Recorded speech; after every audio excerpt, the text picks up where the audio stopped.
Ladies and gentlemen, may I have your attention, please? You're listening to The Lean Angle on InsideLineMedia.co.uk. Follow us on Twitter at InsideLineMedia. Hello and welcome to The Lean Angle. I'm Lewis Duncan, and joining me this week is Chris Stevens and our new writer, Enrique Pimenta. On today's show, it's revs are up and we are ready to go racing as World Superbike Championship burst back into life in Australia this weekend. Can Jonathan Rea defend his title this season? We preview what promises to be a scintillating year of Superbike action. Elsewhere, with under a month to go until lights out in Qatar, we discuss the events of the second pre-season MotoGP test from Phillip Island, a look ahead to the final test in Doha in March. And we also take a look at this week's big news stories featuring KTM's MotoGP preparation and two-strokes returning to the Element TT in 2016. Jonathan Rea dominated last year's World Superbike Championship, claiming a total of 14 wins and 9 podium finishes from 26 races to claim his first World Superbike title. The Northern Irishman may have dominated the 2015 season, but 2016 is a whole new ballgame. So who will challenge Rea? So let's find out. And Kawasaki seem to be in the best shape, it seems, going forward from testing we had earlier this year and towards the end of last year. The ZX-10R does seem to be the bike to beat, and testing at the circuit this week has sort of proven that. Sykes has sort of had a little bit of an edge over Rea on day one, but Rea fought back on the second day. He was second quickest with a 1:32.090 lap, and the Northern Irishman said that he'd found a good balance with his bike heading into the first race weekend. So do you really see anyone toppling the champion this week? First of all, hello to the ones who are hearing us. Kawasaki does seem to be on the right pace against their competitors. I mean, Skies and Rea dominating the first day, and then Rea in second place in the second day. But I think, despite Kawasaki, the times on both days were very close, at least on the top 10, with Torres doing his appearance on top 3 with the BMW, and Hayden also taking on the very close to the both Kawasaki's. So I don't think it will be straightforward this weekend at Australia for Rea and Kawasaki, but if I had to bet, maybe Rea will. He is at least in a very good position to start off the year, maybe with a 1 or even 2 wins at Australia, I would say. Yeah, it does seem, as you just mentioned, that it's looking fairly close at the minute. You mentioned Yamaha. Of course, they come into the championship this year. The new YZF R1 was transformed from brand new production bike last year to British Superbike Championship contender and eventual winner, of course. And just a short space of time in 2015, Alex Lowe's and former world champion Sylvain Guintoli on the bike. Do we see Yamaha challenging for the championship this season? I could see that happening because, I mean, as we saw on the timesheet, Guintoli and Lowe's both on the top 6 constantly and with a very good consistent times throughout their stints on the bike. So maybe not straightforward off the start of the championship, but Guintoli obviously a very experienced driver, and Lowe is also a very good driver. So I think Yamaha will have their word about the championship against Kawasaki, and even if they manage to get up there with Aiden and Van der Mark. And I'm sure there's probably a lot of British fans at home hoping for Alex Lowe to get some luck, because he had a ruddy awful season last year on the Suzuki. Just moving on to Honda, and you mentioned Nicky Hayden, of course, 2006 MotoGP World Champion, inducted into the MotoGP Hall of Fame at the end of last season. He steps over to the championship with the 10 Kata Honda team on you have to say, the old, the very much aging CBR 1000. Fireblade, but he has shown some good pace. He was fourth on day one. Yeah. So we're not really expecting a championship challenge this year from Hayden, but at a track like Phillip Island, which he knows, very, very well, and a bike that he does seem to be gelling with, do we see maybe a podium challenge from the Kentucky kid? I think so. I mean, obviously a very experienced driver, and he knows he has already around at least half of the calendar of the Superbikes. Obviously, a change from MotoGP to Superbikes, there's always something he'll have to learn and to adapt in terms of the bikes, but obviously a very strong and competitive rider, so I think he might be at least very close to getting podium positions, absolutely. I think it's a good move for Hayden. The last couple of years in the MotoGP World Championship haven't really been anything spectacular. The Open Honda not really up to much, and it does seem this has given him a new lease of life, and I'm sure we're all hoping that he does well, because he's thoroughly one of the nicest guys in any paddock throughout the world. Just moving on to his teammate, Michael van der Mark, he had a really, really good debut season last year, and a really strong opening weekend at Phillip Island. Again, the Dutch rider was sixth today. Can he mix things up as well, or do you think he maybe struggle against some of the faster guys around him?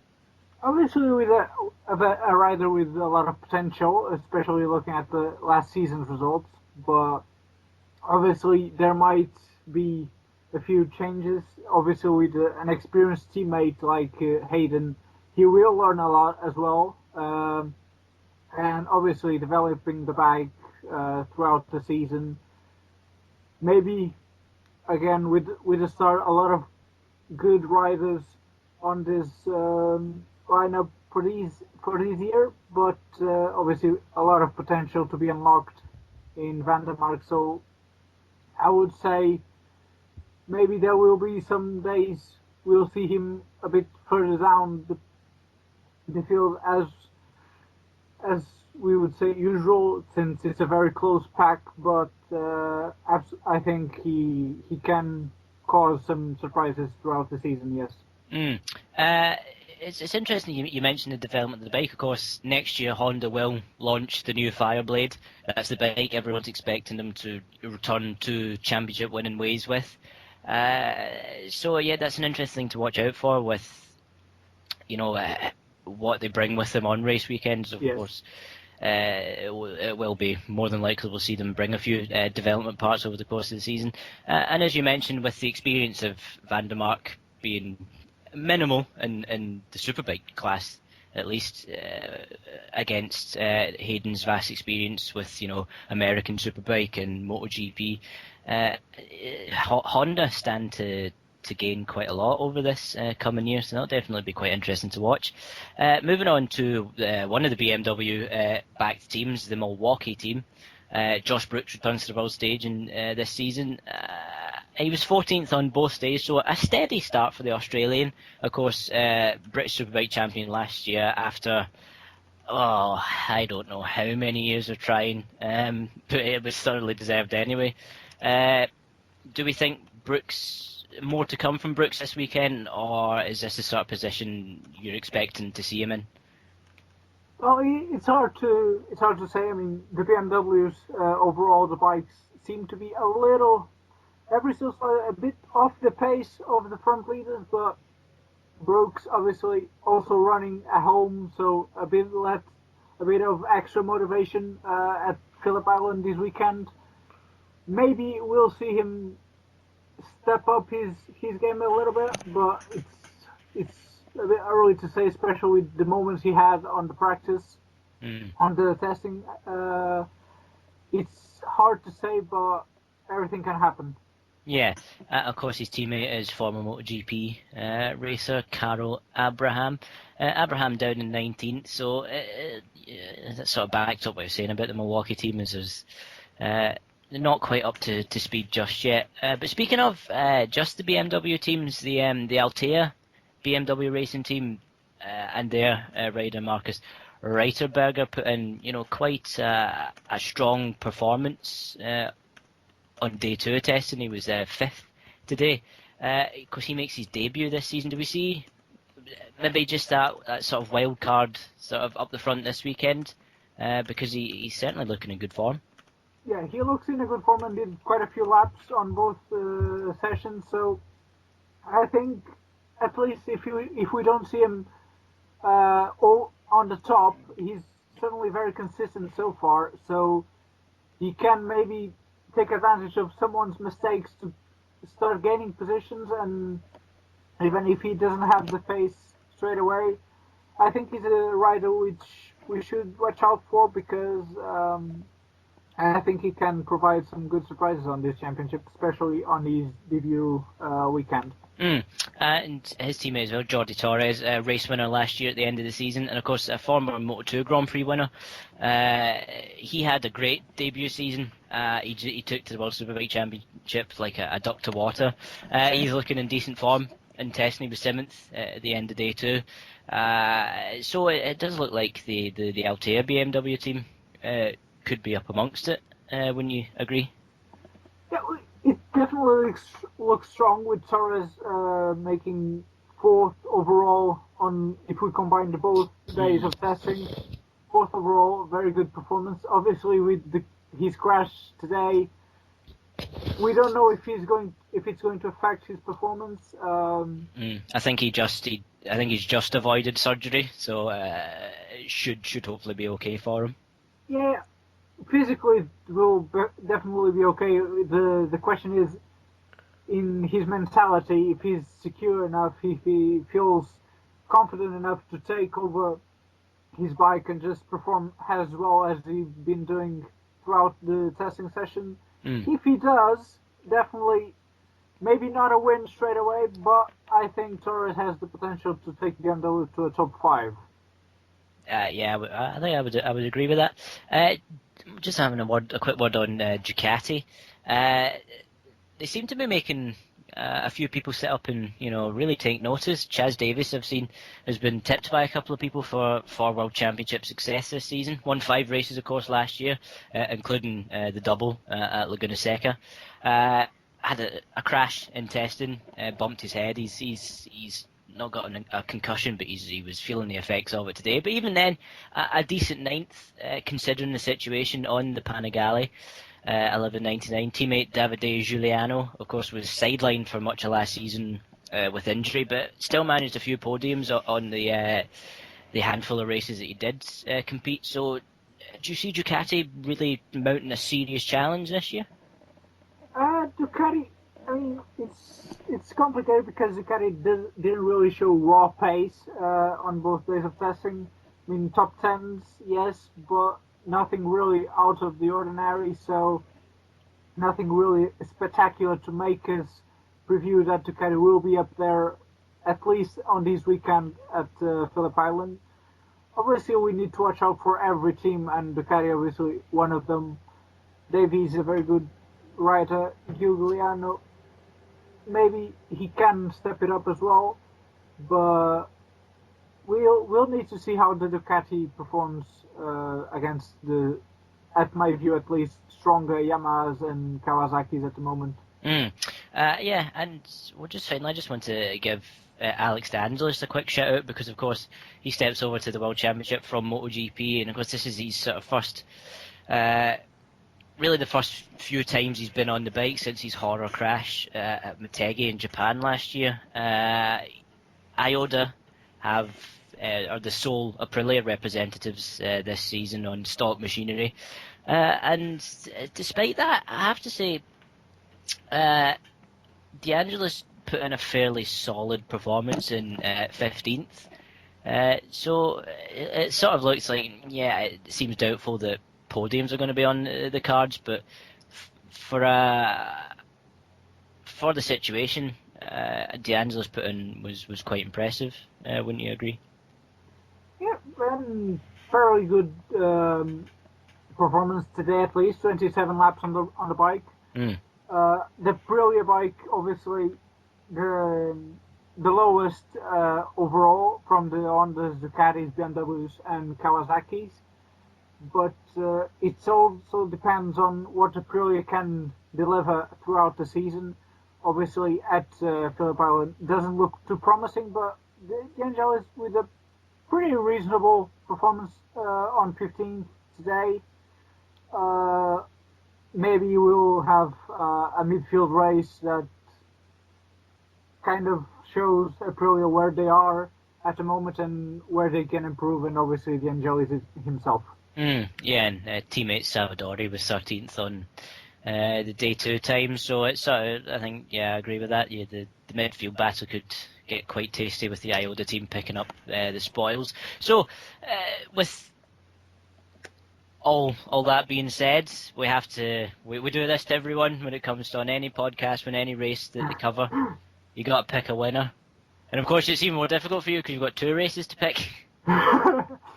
Yeah, well, a bit unexperienced here on the Superbike, but looking at the performances, I would say maybe Rare for the first race, and maybe Skies for the second one.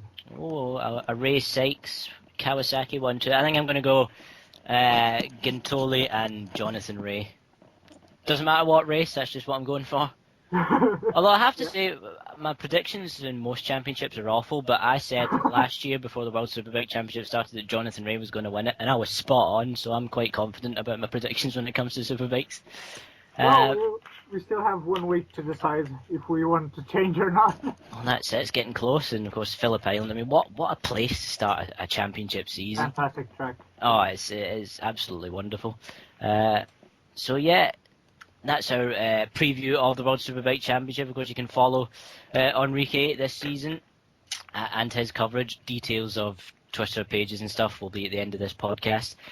So we'll move on to the MotoGP test. And if you wonder why you haven't heard Chris Stevens' voice, it's because he's been saving himself for this. So get ready for it, folks. I know bugger all about superbikes. Well, it's a learning experience, isn't it? You should definitely watch it. I really want to, but I don't have Eurosport, so it's not an excuse. As a I devoted feel like that's a pretty fan. good excuse, man. You know, like I'd love to watch WEC and all other sorts of motorsport, but unfortunately, I can only do the free to air stuff. Yeah, I think they do. Superbikes does have free-to-air coverage in the United Kingdom on Channel 4, but it's usually on at about 8 o'clock in the morning on a Saturday. So, And anyway. and usually I'll be busy covering FP3 around those times. That's such a rubbish excuse. I don't know, No but Formula One this weekend. No excuse. Isn't that just British Superbikes though? No, British Superbikes has ITV coverage. Ooh. Just before we move on to MotoGP, this is sort of something that the two of you can sort of comment on. Of course, World Superbikes this season will have a race on a Saturday and a race on a Sunday for the first time. What is, first of all, you, Pepper, what is your opinion on that? Is that a good way to go, or would you prefer to have both races on a Sunday? Well, it allows me to sleep a bit more, so at least it helps on that way, but yeah, it's interesting to see one race on each day. Obviously, it helps if there's a bit of chaos in one race with some injuries. Obviously, it's easier to take care of a rider if necessary. But it can also help because from one day to another, there can be a lot of climatic changes. So it will be definitely interesting to see how that can work out at some races. So yeah, looking forward to that format. Nowhere is that statement more true than at Phillip Island, which the climate changes. Exactly. I mean, minute by minute, which we'll actually be discussing shortly. I just want to get your sort of opinion as an outsider, Chris. I think that's a really smart way of going about it. Obviously, it's what GP2 and GP3 do, how their format works. I think it'll be great because the varying conditions day to day will create a few headaches for the engineers and the riders. They've got to be more adaptable. And also, like you said, if there's a problem in the first race, they've got more time to fix it in race 2. That'll be a more competitive field for race 2. So, very smart idea. Well, yeah, it's all sort of been brought in to sort of energise or re-energise the Saturdays, which Superbikes has been struggling lately to get fans through the door, despite great racing. So it'll be interesting to see how this works. I'm not 100% convinced he's going to get more punters through the door on a Saturday, but it's certainly the right way to go about it. We've seen other series of late have been trying radical things that really haven't come off well. I think from Superbike's point of view, and from what you said about the varying conditions and what Pepper said about, particularly about the riders having crashes and potentially injuring themselves. I think it only does stand to benefit the fans. And I think as well, on weekends where Superbikes, MotoGP and stuff clash, it's a good way for fans sitting at home watching to sort of get around all that without having to condense everything into the one day. So it'll be interesting to see what the fan reaction is to that. But we shall find out very shortly this weekend. But we shall move on to MotoGP and the second test at Phillip Island concluded last week, and it's an odd one because in testing you can never gauge anything, nothing's ever definitive. But with Phillip Island, there were sort of two ends to that. There was definitely some glimpses of things, but at the same time, what we saw in Sepang did not correlate to what we saw at Phillip Island. Well, didn't Lorenzo look so amazingly comfortable in the Yamaha with the new tyres? He was making it look too easy. And then in Phillip Island, all of a sudden, everybody had a terrible test. You just mentioned Lorenzo. His gap at the end of the Sepang test over the course of the whole 3 days was half a second. He was fastest. Move on to the combined standings for Phillip Island. He was 4th quickest and 2/10 down. And he interestingly mentioned that he thinks that's purely down to the electronics. He thinks that from race to race, from track to track, the electronics are going to put some people on the back foot and have some people with an advantage. And we definitely saw that because we saw Lorenzo did struggle a bit. Whereas you look at, I've got this all written down, but I'm going to pull my notes out of order and go straight to Avintia. We saw they were quick in Sepang, but we also saw here as well. I mean, the top Ducatis, they were Hector Barbara and Loris Baz, 5th and 7th on the combined times. Loris Baz in particular, he put in a run of 9 consecutive laps in the 129 bracket, which is an incredible amount of consistency. And it's all because Avintia have been running Ducati power with open electronics since 2014, and this year's unified software, the spec electronics, is based on last year's open software. So Avintia have got this huge bank of data from the previous years that they can use to progress themselves forward this year, and that's also the beginnings of Gigi Dall'Igna's master plan. He brought Avintia on board in the end, sort of towards the end of 2014, with Ducati power, knowing full well that this electronics change was coming. And he's got all this backlog of data that now that he can transfer to his factory team. So is that going to benefit all previously open class teams? To an extent, Avintia is sort of 100%. The Aspar team, who are also on Ducati GP14s, not so much because they're underfunded, and their sort of best engineers, mechanics have gone off to other teams that have been able to give them more money. More than likely Avintia, a few of them probably have ended up at. So I certainly think some teams like certainly the Open Ducatis, the Open Hondas maybe not so much, because the Open Honda of the last 2 years was a pretty crap bike. In fact, in 2014 I don't think Scott Redding actually used the electronics whatsoever, because the bike was that slow that having that interference was just, it was a waste of time. We don't even need to talk about last year's Honda. But certainly the riders that have had experience on the Open class, and we're seeing that now with Aventia. I think, guys like Jack Miller, once he gets himself back up to full fitness and once he gets his head around that Honda, he's going to benefit. I certainly think, once the Aspar guys sort of get up to speed, they're going to, see some benefits. And that's those first few races. It sort of goes back to what Lorenzo said, with it changing all the time. I think that first half a season is going to be utterly manic. We're going to see some really freaky results. And, you'll need to look at the times from this Phillip Island test to see where Avinti are. Look at Pramac and Sepang, and even here they weren't as quick, but Danilo Petrucci was fastest on day one. Didn't we have like Cal Crutchlow down for a win this year?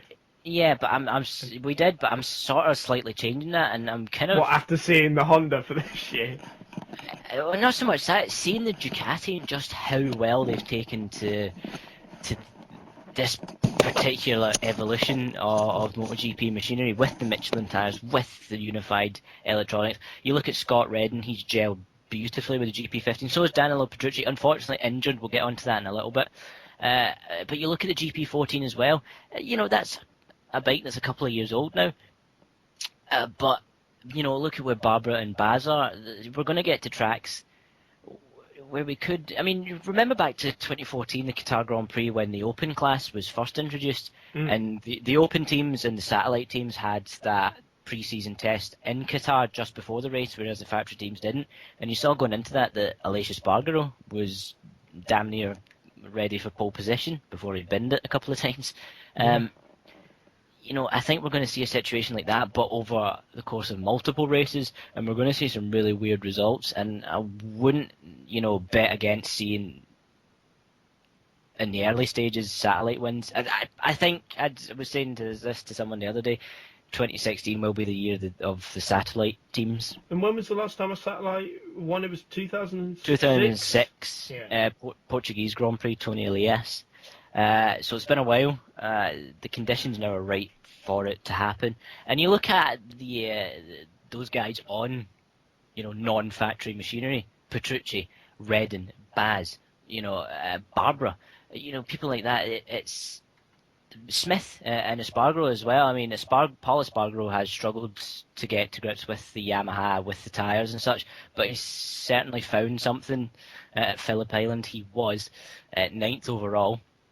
Smith was 13th overall. But I've got Smith down for a win this year. I think so too. I have money on that. Because, I was just going to say, despite what we see on the timesheets just now for Tech 3, they've been really happy with the progress. They've been getting through their testing program. They've been really happy with the bike. They're now getting on top of the tyres and the electronics. And I think Bradley Smith, particularly after last year, he is definitely, in line to be one of those freak results, to be one of those satellite riders that could be in the right place at the right time.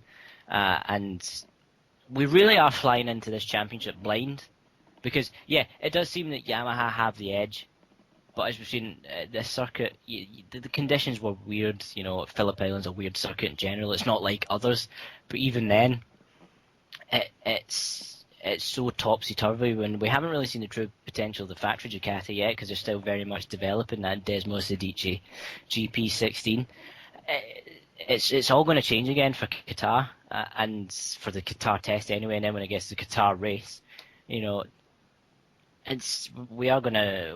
really are stepping into the unknown, and I think that's brilliant. I can't wait. It's so exciting. I mean, there's nothing better than going into the unknown, because it just means everything's a surprise. It's always the best way to go into a championship. It also means for aspiring journalists like us, we can really make some heroes of ourselves. Yeah. We called this back in October. Smith's going to win a race. Oh, what did he do? He just won. Yeah. But I agree with the Smith thing. I'm pretty sure the Smith one is definitely going to win one. I'm pretty sure Danilo Petrucci. Definitely. Cal, maybe. Well, speaking of Cal, he was third quickest on the combined times, and he's running last year's RC213V engine. He's good enough. It's a case of whether the bike is. Well, yeah, well, he's running last year's engine in this year's chassis. He's not running the full 2016 prototype, which he will line up on the grid at Qatar with, because Honda are too busy trying to get the bike sorted. They're not going to spend money giving evolutions of the bike to the satellite teams every week. Crutchlow interestingly said after this test that he thought he could go faster. He was just getting his program done. And he knows that if he has to push, the bike's capable of doing that, and he's capable of doing that.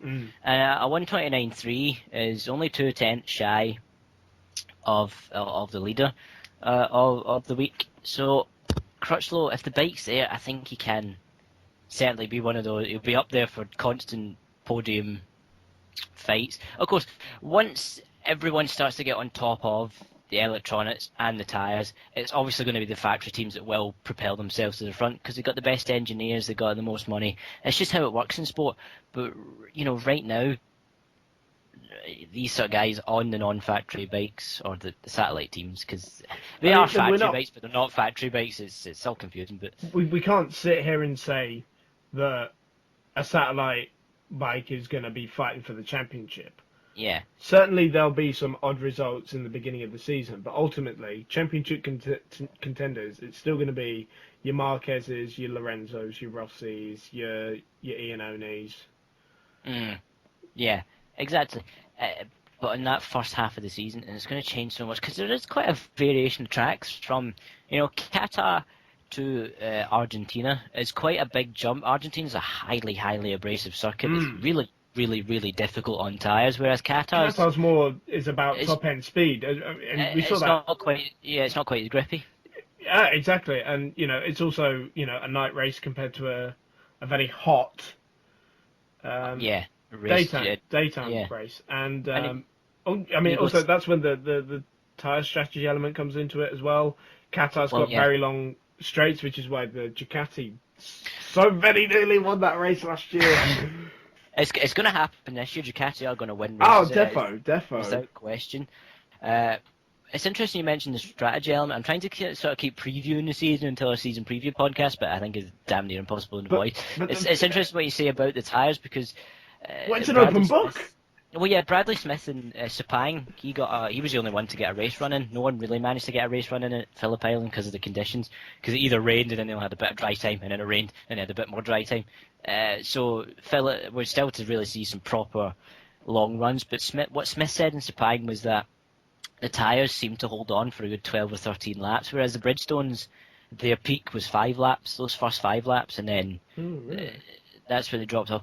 So I think we are going to see a really strategic Grand Prix now. It's not going to be gung-ho for the first few laps. Rather, I think, we're going to have the first 1 or 2 laps quick, and then it's going to just settle down for a bit. And I do really think that we're going to see Phillip Island 24-15 situations where you're going to get someone who's just going to, see if they can't run at the front. If they can do that, then they're going to bolt away. If they can't, they're going to just sit back in the pack, conserve tyres, and then go for that sort of last stint, assault through the field. And we're going to see that on quite a few occasions, I do think, because that seems to be the way that the tyres are going at the minute. And I think that's really, really, really exciting. That's going to be a really interesting... It's going to be a really interesting... new element to MotoGP, because of course tyre wear's been in there. We saw that in Argentina last year with the extra hard tyre versus a hard tyre, but if they're lasting longer this year, yeah, it'll be more favourable to go for the softer options. Well, I think it's just it really depends. But that mean Michelin will probably bring the softer options to races, so you'll still have that element of. Do you want to go for what Rossi did more than others last year, which was go for a harder tyre to be quick at the end of the race? I think with the Michelin tyres this year, I think it's more there's just a dry compound. So they've got whatever the track characteristics are, that'll be what they bring. So are they not bringing multiple compounds? I think there'll be like a soft and a hard option, but it's not going to be like the Bridgestone before where there was soft. Hard, soft, medium, super soft. So there are only going to be 2 options across the board for the whole season? Yeah, it's basically just hard, soft. And whatever, obviously, the compound and the construction will obviously match what the circuit requirements need. Yeah. So, They're you'll not- have, like, yeah, they're not- so there are they're different not ones in terms of asymmetric. Yeah, they'll be, in different construction and stuff. Is they're not going to turn up to Phillip Island with the same tyre they use at, Sachsenring. Yeah. Interestingly as well, of course, there's the intermediate tyres, which we haven't really seen. We haven't really seen too much wet running. We had some wet running in the Phillip Island test, but it was just a few sort of tentative laps. No one's really risking going out and breaking a shoulder or whatever because they chucked it down the roads doing some wet testing. So that's another interesting one in intermediate tyres. It's going to make flag-to-flag races even more, I think, balmy for the engineers who have to, the mechanics have to change tyres, change from wet to intermediate to dry to intermediate to wet again. But it's all good fun, I suppose. I suppose it's going to be great. Oh, it's going to be brilliant. But just coming back to the test, Maverick Vinales. We say testing is difficult to gauge pace in Phillip Island, particularly because it is such an odd track in the sort of grand scheme of where we visit over the course of the World Championship. But that Suzuki is a good bike. That Suzuki is a quick bike. Is it quick in a straight line now? Yeah. In Sepang, I read somewhere that Vinales said he actually was able to get onto the back of a Honda and stick with it down the straight. Nice. And that's before they got... And they've still not got the fully seamless transmission yet. They've got the upshift. They've still not got the downshift. That's coming for the Qatar test. So there's a bit more pace in the braking, but there's a bit more performance to come in the braking zone. But that Suzuki was already a really good bike under the brakes. Well, I mean, it had a really good chassis last year. That's why we saw it. Pole position in Argentina, and then second in Argentina, pole position in Spain, Catalonia. Yes. Yeah. Sorry, saying the Spain race in MotoGP is a bit vague. Because there's 4 of them. There's 4 of them, yeah. So can I just underline? So we've got the usuals in Yamaha, Honda, Ducati, the satellites, and now Suzuki as well, who are all going to be quick. I love MotoGP. The thing is, though, it seems to be interesting at the minute. If Suzuki are going to turn up to the first race as actual contenders, it does look like it's going to be a bit of a one-man show. Aleix Espargaro does seem to be struggling with the feeling of his bike. He was down in 17th at the end of the 3 days. Just for whatever, he just can't get the feeling with the bike. Hopefully it'll come, because Aleix Espargaro did, he showed some really great performances a few years ago on the ART machine in the when it was the CRT class, and now, of course, a couple of years ago on the Forward Yamaha. So it does very much seem at the minute that it's going to be a one-man show with Suzuki until the team and Espargaro can sort of get together on how to set up the bike. And this is the problem, because it's something we saw in Sepang, is that both riders like the upgrades, the updates that have been brought to the bike, but in terms of setup, they're way off. They're any setup change, the two of them make just different comments completely. So this team are struggling to sort of find a good sort of base setup for both riders. And it does certainly seem that Vinales has found something with the bike. Of course, Vinales is a phenomenally talented rider. We saw last year on the underpowered Suzuki at Phillip Island, he was able to mix it with the top guys for the sort of opening laps. And then he fell back a bit, but he finished a strong 6th. And that was on a bike that didn't have much horsepower, that didn't have the seamless shift transmission. Now he's got all those things. Vinales is. I think Vinales is a dark horse for the World Championship Challenge. Just what we saw in Phillip Island. Yes, as I mentioned, and I'll keep mentioning. This is a big statement here. The conditions were weird. It was fragmented. There was rain. There was big temperature changes. No rubber was really laid down on the track because of the rain. But Vinales he oozes class. He just lets his talent do all the talking, and now he's got the bike to go with it. Oh, I can't help but feel that Vinales... Everyone's talking about what's going to happen between Marquez and Rossi and Lorenzo and all that. Vinales is the guy I'm interested in seeing. And that's before we've seen what Honda can really bring to the table. They are still very much trying to get on top of the issues with the bike. The Repsol team have said that the two riders have said that they have found a good base setup, and they are fairly confident that Honda can improve on that. I mean, Marquez was second quickest on the combined times with a 1:29.1, fastest on day 3.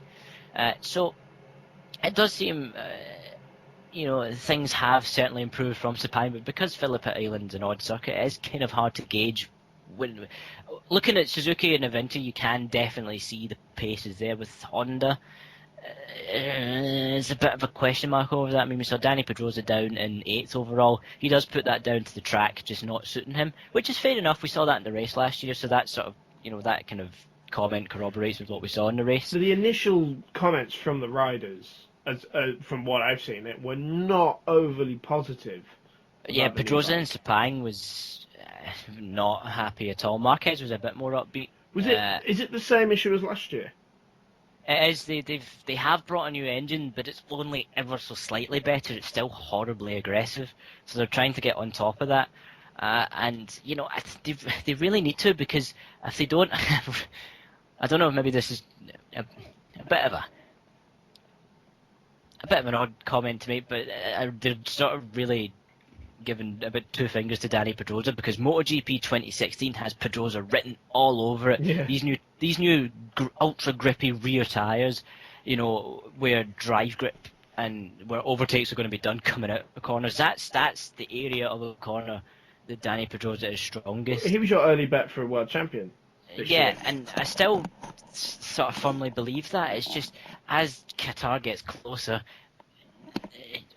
we really need to start seeing improvement from Honda. We need to wait until the Qatar test. That'll be our biggest indication of what we are going to see during the race. But that'll be a real test for them, because there's a lot of long straights going into heavy braking zones. Yeah, and of course they did struggle a bit last. I mean, they were second and third on the grid, but the 1 lap pace on the Honda wasn't the issue. No, it was Marquez. It It was Marquez barreling it into turn 1 and nearly binning it. It was the consistency of the bike. They couldn't find the rhythm. That's why Marquez had to revert back to the old chassis. But we saw the bike could be ridden if it was just, if there was a slightly gentler approach, which Pedrosa provided towards the end of the season. It still wasn't a perfect bike, and I'm not convinced he could have taken that to a world championship had he not missed those few sort of opening rounds through injury. But everything is just about there for a bike to be good enough for Pedrosa. Just Honda need to improve this engine. If they can do that, Pedrosa's your man. These tyres are gonna. Marcus seems to be getting a bit sort of more used to him, but I think his style isn't going to suit them as much. But the front tyres seem to keep evolving a lot. Michelin brought new harder fronts, a harder construction to Phillip Island, and the riders did give a lot of positive feedback. They were quite happy that they could get more stability and more grip at full lean.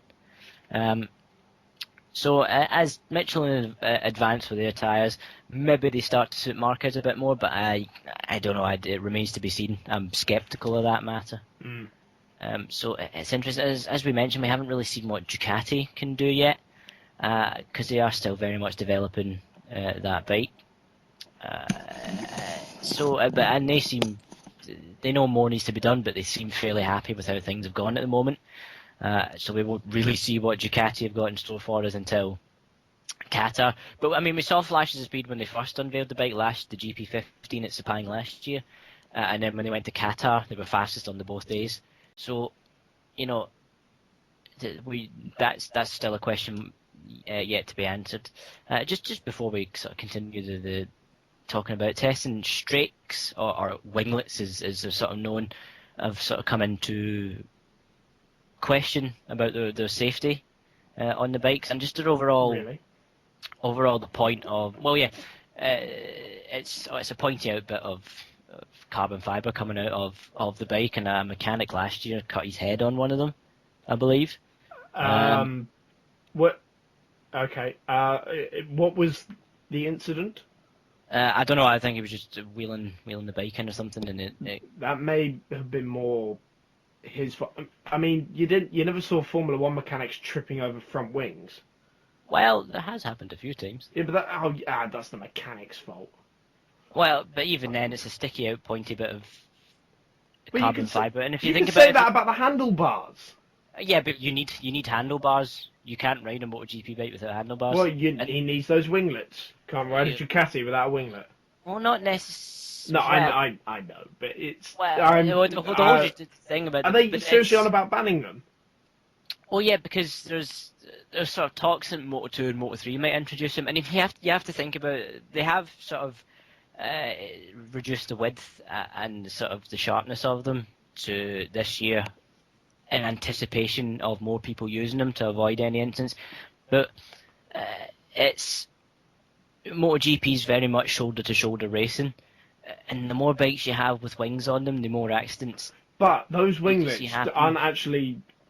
They don't protrude from the width of the chassis of the bike, do they? Well, they still point out. We saw last year at Sepang, Cal Crutchlow's knee clipped Dovizioso's winglet, or strake as they're called, because a winglet's actually like longer. These strakes are It sort is, of. what I don't know what length does a strake have to be to become a winglet, Lewis? Yeah, that's the sort of philosophical question. But it was last year in the race. Cal Crutchlow went for a move up the inside of Dovizioso at turn 5 and clipped the strake on his bike, and Dovizioso went into the gravel trap.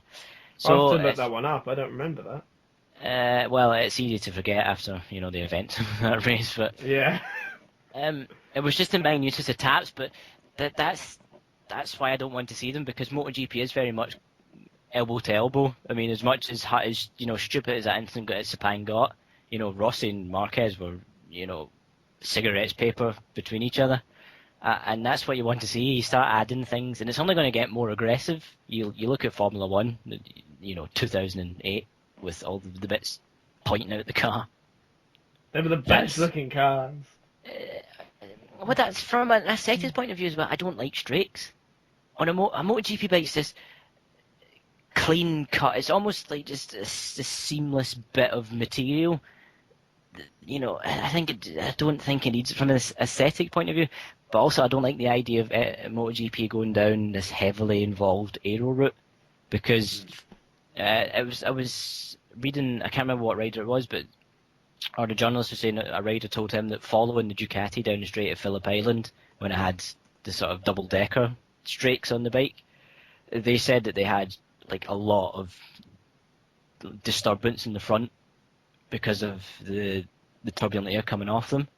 So coming down into the first corner, they just had no feeling with the front. So I don't like that idea of, because we see that in Formula 1 just now. Cars can't follow each other. Do we really want to introduce that into MotoGP? That's a fair point. What I want to know is, do you remember, was it the penultimate race or the final race of the season? Yamaha tested these tusks or things on the front of their bike. What happened with that? Yeah. Well, they did try them. They introduced them at San Marino, and they were sort of the same sort of Ducati went for. Because you see them on a Ducati now. Both riders aren't really convinced by them. They admit that they make the bike feel just a tiny bit different, but they don't actually notice the benefit. And there is sort of some speculation that the strakes on Lorenzo's bike at Motegi were partly down to the reason his front tyre disintegrated because of the weight being put onto them. So if you think about it as well, say someone's left strake gets taken off, that's going to put a weird sort of weight distribution on the front tyre, which isn't safe for me. And then having bits of carbon sort of ping off in front of riders, I don't know. I'm just not convinced by these. I don't think they're needed. I like how it was an innovation Ducati went for, so they can put more of the power down. But now that you've got these sort of, it is going to start getting ridiculous. They are starting to look into them for being a sort of aerodynamic benefit through a corner, and that's a dangerous road to go down, I think. Because as you see, you just look at F1's over dependence on front wings, and frankly how it's ruined the sport a bit. So I just, It's an interesting one. It's going to be a point that I think is going to rumble on all season until the Grand Prix Commission sort of comes to a conclusion about what to do. It does seem to be dividing quite. From what I see on Twitter, anyway, it's quite a divisive talking point. Some people are, 100% for them. A lot of people aren't so keen. So it'll be interesting to see sort of how the talks progress. Personally, I don't think it's the right way to go. Do you have an opinion on this, Pepper? On wings on bikes? I just think it goes a bit against the design of a bike, and wings are to be on planes and maybe on cars. I mean, it goes against the way of a bike always was and always will be. I mean, wings are for planes, not bikes. Not bikes. That's the best thing. Quote of the year. But I mean, we have seen wings have been tested in MotoGP for decades. It's just they haven't really caught on because the benefits haven't really been the cons outweighed the pros, and there wasn't really a need for them. And if there wasn't a need for them then, I don't really see why there's the need for them now. I mean, obviously these straights are there for Ducati have them on their bike because the Desmo is a very, very powerful bike. So if they can put more of the power down without electronic interference whilst keeping the front down, that means of course they've got more power, so it means they can hit the top speed quicker than the others. But if people start adding them to all areas of the bike and everyone starts doing it, we're going to lose a bit of elbow to elbow racing, and I think that would be a crying shame. Because if there's one thing MotoGP is good at, it's just racing. So back to it's something we'll probably discuss over the course of the year. We'll revisit this subject at for sure. Anyone listening, if you have an opinion, drop it at our Twitter pages, which we will tell you at the end of this podcast. Because I said something I quite like to sort of get fans' opinions on, because it's ultimately I think something that would affect them as well as. I see a Twitter poll coming. A Twitter poll, indeed. A Twitter poll you shall get. Yes, so just moving back on to the testing, and Yamaha. We gave them a quick mention, but we haven't really talked about Yamaha. And interestingly, both Lorenzo and Rossi have decided upon which chassis to go with heading into Qatar anyway. And that is the one that is sort of closer to last year's engine, or bike rather, because they did a lot of back-to-back testing between 2016 chassis and the sort of what's being dubbed the hybrid. It's a sort of a mix between last year and this year. Interestingly, the 2016 chassis is not really going for because it had the fuel tank sort of on the sort of seat hub area behind the rider, which was put in there in anticipation of Michelin's front tyres being like they were at the Valencia test. But because they aren't anymore, Yamaha have sort of spent all that money on a bike that's not really necessary anymore. So have they got to just completely redesign this now? No, they've just they had sort of two versions of the YZRM1 available, and they've been doing back-to-back testing. But both Lorenzo and Rossi have decided that the hybrid version, the one closer to last year's bike, is the one they want to go with, and that's fair enough because there wasn't much wrong with last year's bike. Last year's M1 was, I think, probably the perfect MotoGP machine. So yeah, that's the state of play heading into Qatar. We've learned a few things. A lot of things remain in dark. I have a piece coming up on this in the next couple of days, so just keep your eyes peeled for that on the website. So we'll move on to the news this week, and there's quite a bit. And we'll start again with MotoGP. Daniel Petrucci has undergone successful surgery on his injured right hand that he sustained in a crash during the final day of the Phillip Island test, going through the Hayshed corner. And he's on his way back to his native Italy to begin rehabilitation. The Optopramic Yaknic rider will almost certainly miss the upcoming test in Qatar on March 2nd to the 4th. And he posted a rather amusing picture of his bionic hand on Twitter, is what he's calling it. It looks grim. It's an X-ray with pins in his fingers. Oh. It doesn't. I don't like it. No. No. Alex Marquez has undergone successful surgery on a fractured triquetrum in his left hand following a crash during a test session at Jerez over the weekend. The marked VDS Moto2 rider will try to ride at the upcoming test at the circuit despite a 5-week healing period predicted for his wrist. I love motorbike news is all just so-and-so has been injured, undergone surgery. Italian rider Fabio Menghi will miss his maiden World Superbike outing this weekend. Oh, well, there you go. After fracturing his pelvis in a crash during this week's pre-season test. He will join Australia's Josh Hook on the sidelines, who dislocated his shoulder in a crash at the Southern Loop in the same session.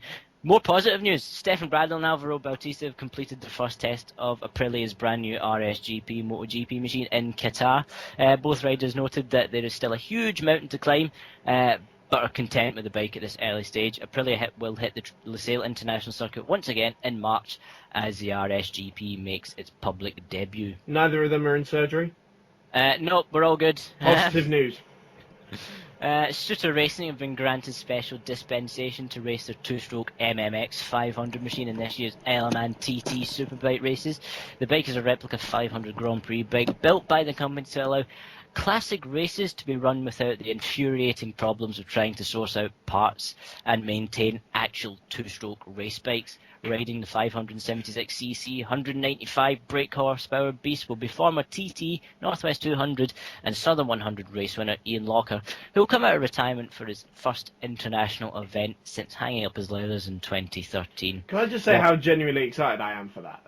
Yeah, and God damn, that thing is cool.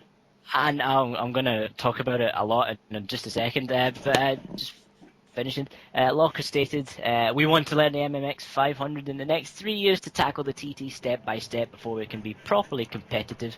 And it might seem strange for an old fella to say it, but you can always learn something new on the Isle of Man. And finally, double TT winner Gary Johnson will tackle this year's Supersport races on board the Triumph 675 Daytona with Team T3 Racing. The Lincolnshire rider won the opening 600cc race for the Smiths Racing team back in 2014 and looks forward to being reunited with the bike this year. And yeah, I am very, very, very much excited to see a two-stroke go against these four-stroke production bikes. It's a bit of a gimmick, let's be honest, being this weird sort of two-stroke replicas being allowed on, but hey, it's the fans are going to love it. Everyone is just going to absolutely dig the motorcycle when it hits the track. I mean, it is such a cool bit of kit. I mean, yeah, it's not really technically like a 500 Grand Prix bike because it's 576cc, but well, I want 76 cc's between friends. It's as close as you're going to get. It still sounds like a two-stroke. I'm willing to bet it still smells like an old Grand Prix bike, and I'm pretty sure it's just as terrifying to ride. And around the TT, that's gonna be cool. And getting an old experienced hand like Ian Locker on board, that's good for Suter. It'll be interesting to see who the second seat goes to. It's rumoured to be a second sort of British former TT winner, Michael Rutters, the sort of bookie's favourite at the moment.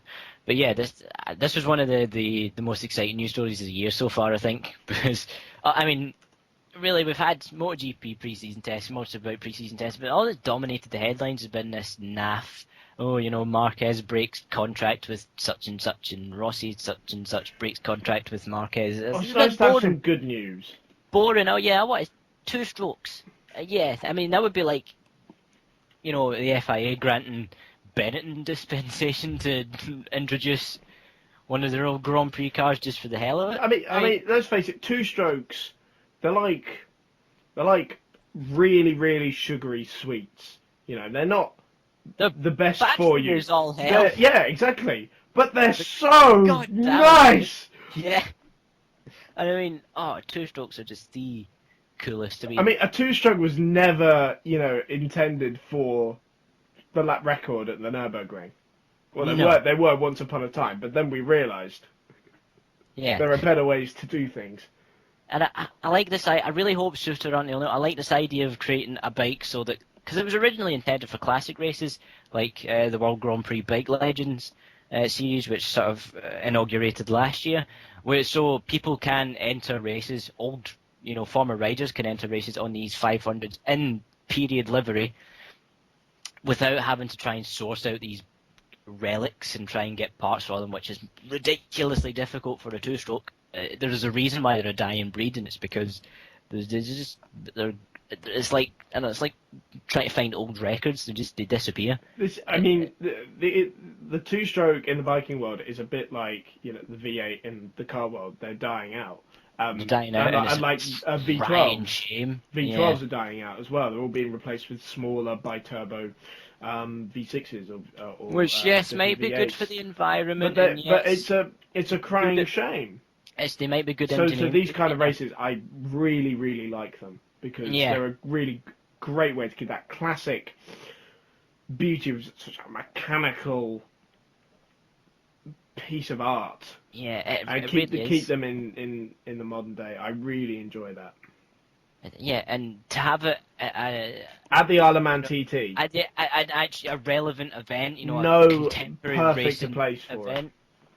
This isn't just like some sort of glory run. They're going up against the likes of McGuinness, the likes of Dunlop, the likes of James Hillier on Hondas, on 1000cc Hondas, Superbikes, and Kawasaki and BMWs. And as I say, I really want to see more people try and make bikes like this because there's a whole racing series waiting there to just burst into life, and we just need a few more entrants, just a few more characters on the board, and I think we could very well have our own a 500cc world championship again. Not like World MotoGP, but like we see with the Grand Prix Legends. Where they race old Formula 1 cars and stuff in the historic championships.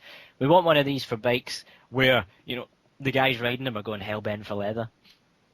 That's what we want to see. That's got to be the dream. And I think all the luck to Suter this year. I wish nothing more than for them to have all the success in the world because they're doing something wacky and brave that's really just completely unorthodox you'd never get Honda or Yamaha doing anything like that. So fair play to Suter. Well done. And on that note, that's it for this episode. If you liked what you heard, then please go and give our other podcasts a listen and stay up to date with all the latest in motorsport on the website, insidelinemedia.co.uk. If you want to keep abreast of everything two wheels, then make sure you're following at ILM_bikes, at CStevens_journal, at Pepper_F1, and at Lewis__Duncan, or where you can find our personal Twitter accounts. And we'll be back in a few weeks' time to preview the 2016 MotoGP season and discuss the events of the opening round of the World Superbike Championship. Until then, thank you very much for listening, and it's a very warm goodbye.